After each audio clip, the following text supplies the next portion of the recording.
लगी द्रौपदी।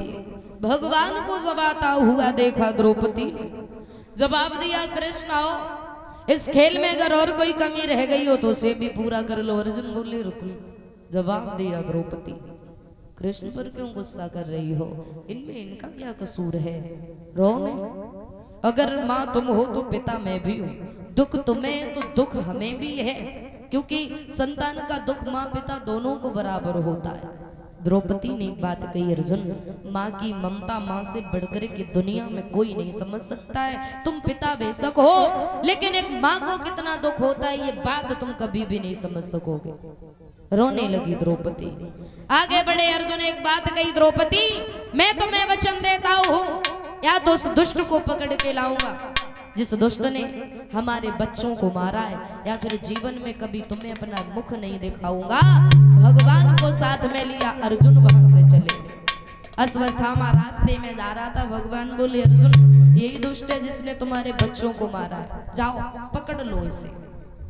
रास्ता घेर लिया अश्वत्थामा का, खड़ा हो गया, पकड़ लिया, रथ में बिठाया, साथ लेकर के आए, द्रौपदी के सामने खड़ा कर दिया। एक बात कही, कहो द्रौपदी कैसी मौत दूं इसे, अगर तुम कहो तो इसके शरीर के 1000 टुकड़े कर दूं, तुम कहो तो इसे जिंदा जमीन में दबा दूं, और तुम कहो तो इसे फांसी पे चढ़ा दूं, बताओ कैसी मौत दूं।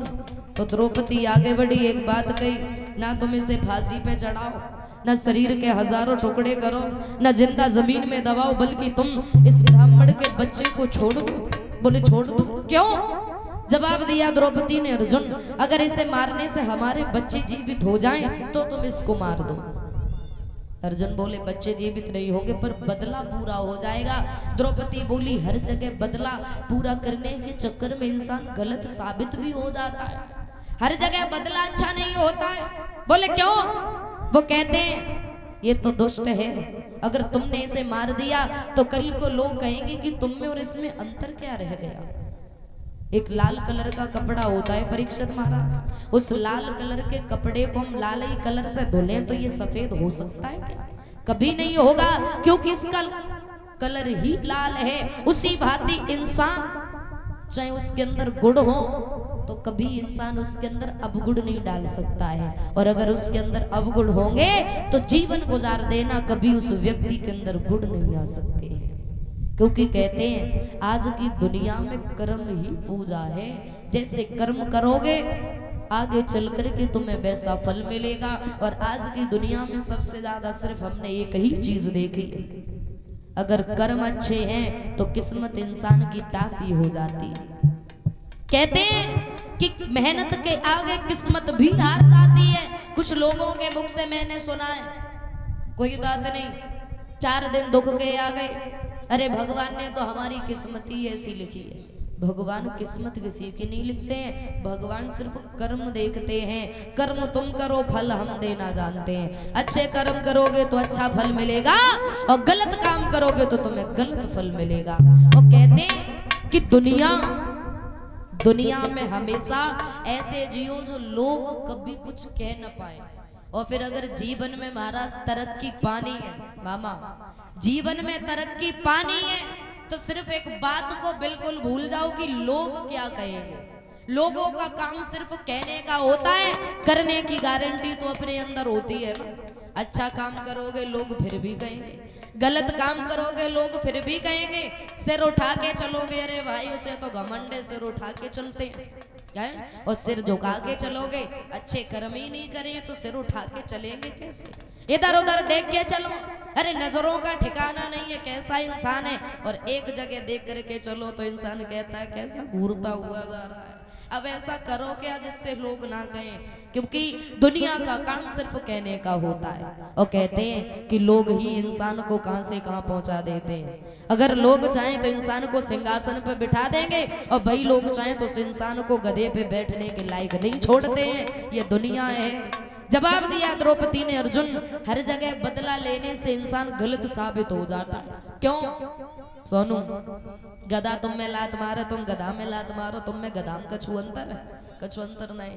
काहे कि अगर सामने वाला इंसान तुम्हें 100 गाली सुनाया जाए, तुम हंस के चले आए तो सबसे समझदार इंसान हो। अगर बा ने 100 सुनाई तो मैंने एक कह दी तो तुम में बा में कोई अंतर नहीं। द्रौपदी ने समझाया, अर्जुन तुम इस बच्चे को छोड़ दो। क्यों? क्योंकि जो दुख आज मेरे ऊपर है, हम नहीं चाहते ये दुख कल किसी और के ऊपर आए, क्योंकि माँ की ममता माँ से बढ़कर के कोई नहीं जानता है। भीम आगे बढ़े, बोले भैया द्रौपदी को दया आ रही है, लाओ हम इसे देखे कितनी ताकत है इसमें। अर्जुन बोले ना भीम, जो सजा देगी वो द्रौपदी देगी। धर्मराज के पास में गए और धर्मराज हमेशा धर्म की बात करते थे। बोले कहो भैया मार दें या छोड़ दें, तो धर्मराज ने एक बात कही, अर्जुन ब्राह्मण को मारने से ब्रह्म हत्या लगती, और फिर ये ब्राह्मण कहां से हो गया? इसने तो 5-5 बच्चों को मारा है, ये तो बाल हत्यारा हो गया। और इंसान की पहचान उसकी जाति से नहीं बल्कि उसके कर्म से होती है। और सुनो, ये बाल हत्यारा है, ब्राह्मण नहीं रहा। अर्जुन आगे बढ़े, तलवार निकाली। धर्मराज फिर कहने लगे, अर्जुन ब्राह्मण को मारने से ब्रह्म हत्या लगती है। बोले भैया कहना क्या चाहते हो? धर्मराज बोले, अर्जुन इसे मारो भी नहीं और छोड़ो भी नहीं, तुम्हारा काम तुम ही जानो। मारो भी नहीं, छोड़ो भी नहीं, तुम्हारा काम तुम ही जानो। अर्जुन बोले ऐसा क्या करूं जिससे दोनों बात हो जाए? बैठ करके सोचने लगे, मन में विचार किया, आगे बढ़े। अश्वत्थामा के मस्तिष्क में मड़ी थी, उस मड़ी को निकाला और धक्के मार के सभा से बाहर निकाल दिया। एक बात कही, चला जाए यहाँ से, अगर आज के बाद ये सूरत दोबारा देखने को मिल गई तो ऐसी जगह मारूंगा जब पानी तक नसीब नहीं होगा। और कहते हैं मौत से कई गुना ज्यादा दुख देता है अपमान।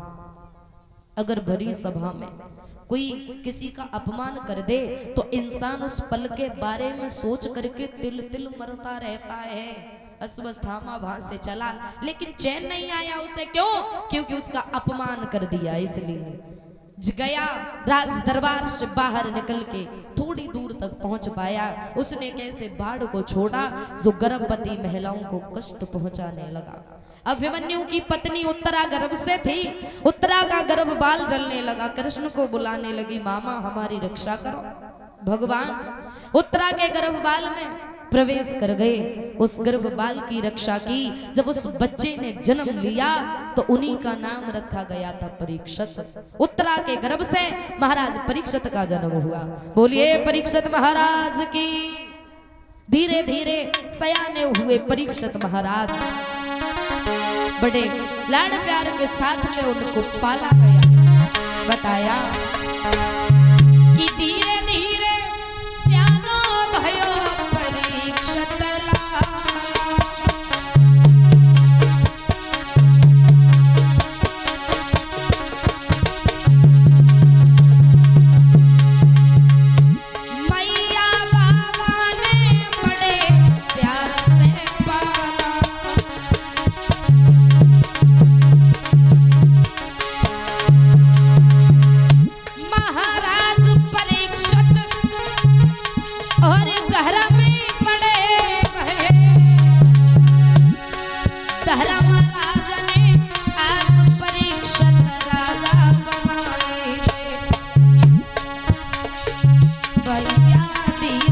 धीरे आजू कहानी दूजी नहीं बनी। दादा धीरे धीरे आजू कहानी दूजी नहीं बनी।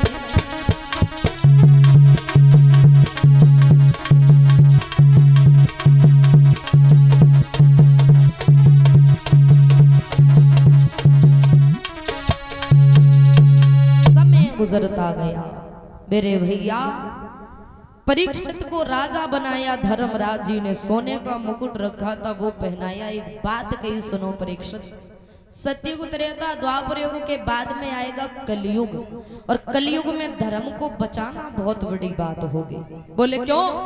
क्योंकि एक राजा होने के साथ साथ राजा का ये मतलब होता है कि धर्म के रास्ते पर चलना और प्रजा के लोगों को धर्म के रास्ते पर चलाना, ये राजा का कर्तव्य होता है। और सर्वश्रेष्ठ राजा वो होता है जिसके राज्य में शेर और बकरी एक ही घाट पे पानी पिए। इतनी एकता होनी चाहिए।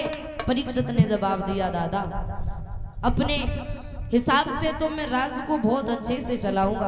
आगे आने वाले समय में क्या होता है, कोशिश तो यही रहेगी कि कभी भी हम अधर्म के रास्ते पर ना चले, हमेशा धर्म का साथ दें। तो बताया जाता है महाराज परीक्षित का विवाह हुआ था बासुक की बेटी नबलदे के साथ में।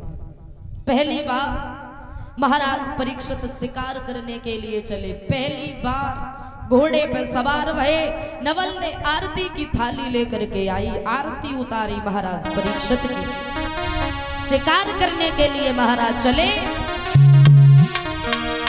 अरे सैया तो नवलदे को,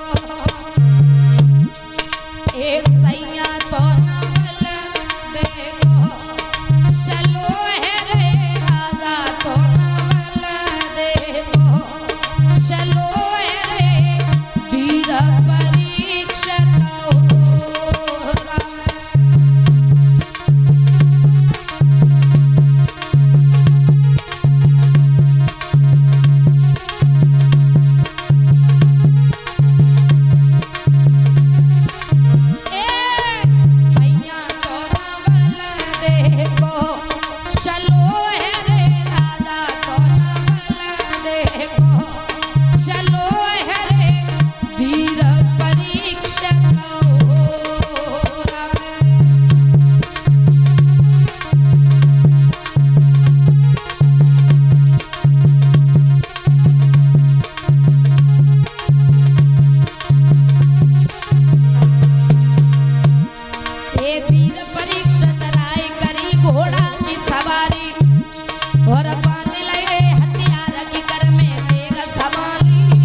परीक्षित शिकार करने के लिए चले। याद रखना, घोड़े पर सवार हुए महाराज शिकार करने के लिए चले। पहली बार तो सामने से महाराज परीक्षित ने देखा कि एक गाय आ रही है, उस गाय के पीछे से एक बैल आ रहा है, उस बैल के पीछे से एक इंसान आ रहा है जिसके हाथ में है लाठी। और जब उस लाठी को गाय की पीठ पर मारता है तो पूरा ब्रह्मांड हिल जाता है। उस गाय ने जब देखा, महाराज परीक्षित को देख के आवाज लगाई उस गाय ने और बोली, कौन है आज मेरी लाज बचाने आए, धर्म के नाम पे बलिदान चढ़ाने आए।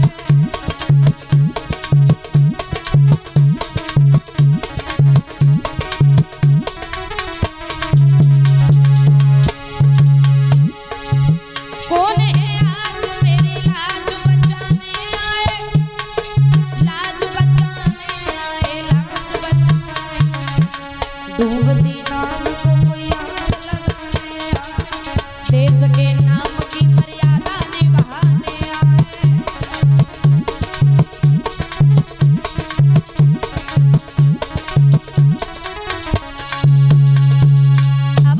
लगाई उस गाय ने। महाराज परीक्षित ने देखा, दौड़ करके आए, खड़े हो गए, जवाब दिया, कौन हो तुम? क्यों मार रहे हो इन्हें? क्या बिगाड़ दिया इन्होंने तुम्हारा?